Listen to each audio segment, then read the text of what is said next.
অনেকদিন পর বাচ্চা বাচ্চা হতে ইচ্ছা করতেছিল, তাই সবাই মিলে ঠিক করলাম আজকে আমরা চড়ুই ভাতি খাবো। এই জন্য প্রথমে ডিম করলাম, বাট আসলে কি আমরা তো প্রথম প্রথম নতুন নতুন করতেছি, এটা তো পারি না। তাই একজন বড়কে ডাক দিলাম যে আমাদের একটু কষ্ট করে আমাদের এটা একটু ঠিক করে দেওয়ার জন্য। দেন একটা আন্টি এসে সুন্দর করে ঠিক করে দিয়ে গেল চুলাটাকে আমাদের। দেন আসলে এরকম চুলা তো কখনো রান্না করা হয় নাই, আর একদম ফার্স্ট। আমিও কখনো এটা ট্রাই করি নাই, ছোটবেলায় করছি বাট এখন তো আর হয় নাই। দেন আমরা চিন্তা করলাম যে না, আজকে করবই। তো চারিদিকে চারটা মোটামুটি একটা পজিশন করলাম চুলার। দেন আমরা বাইরে আসলে প্রচন্ড বাতাস, চুলাটা যে জ্বলবে এরকম কোনো অপশনই ছিল না। তারপর উনি অনেক কষ্ট করে আমাদেরকে হেল্প করলো। আর আমরা সব কিছু নিয়ে আসছি, এই যে তেল, পানি, যা যা লাগে, মশলা, সবকিছু। তারপরে দূর থেকে নাড়াটাড়া দিতেছিলাম, ভয় লাগতেছিল যদি পড়ে যায়, তো এই জন্য আর কি ভয়ে ভয়ে কাজটা করলাম। যাই হোক, খুব মজাও লাগতেছিল, বাচ্চারা তো খুবই মজা পেতেছিল।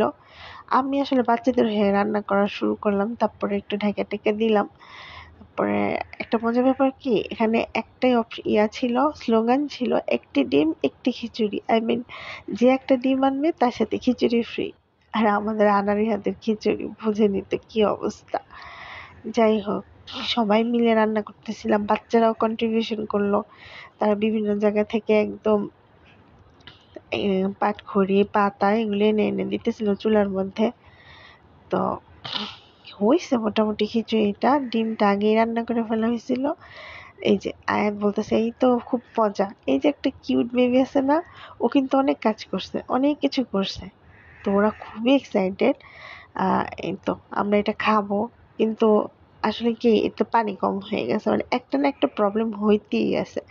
যদিও আমরা একদম প্রথম এইভাবে রান্না করতেছি, তারপরেও মানে সবাই খুব এক্সাইটেড আসলে কি হবে কি হবে।